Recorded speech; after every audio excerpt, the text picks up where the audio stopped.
What's the difference between plinth level, sill level, and lintel level? Hey everyone, welcome back to the channel. If you're interested in home construction or architecture, today's video is going to be super helpful. We're breaking down three important building terms: plinth level, sill level, and lintel level. Let's understand what they mean, their purpose, and how they differ. What is plinth level? The plinth level is the height between the ground surface and the finished floor level of a building. It's usually kept about 300 mm to 600 mm, 1 to 2 feet, above the ground. This level prevents rainwater, dampness, and insects from entering the house. In simple words, it acts as a protective base for your building.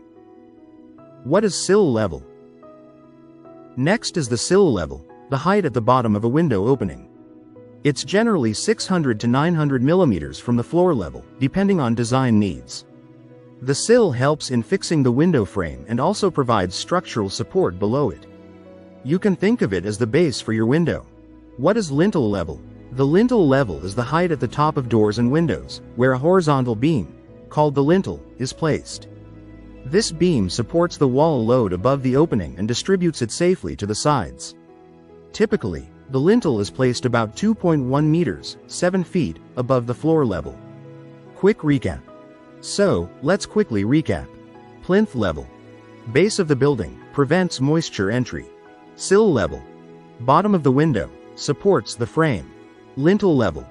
Top of door, window, supports the wall load above. Each level plays a key role in both strength and functionality of a building. And that's it, now you know the difference between plinth, sill, and lintel levels.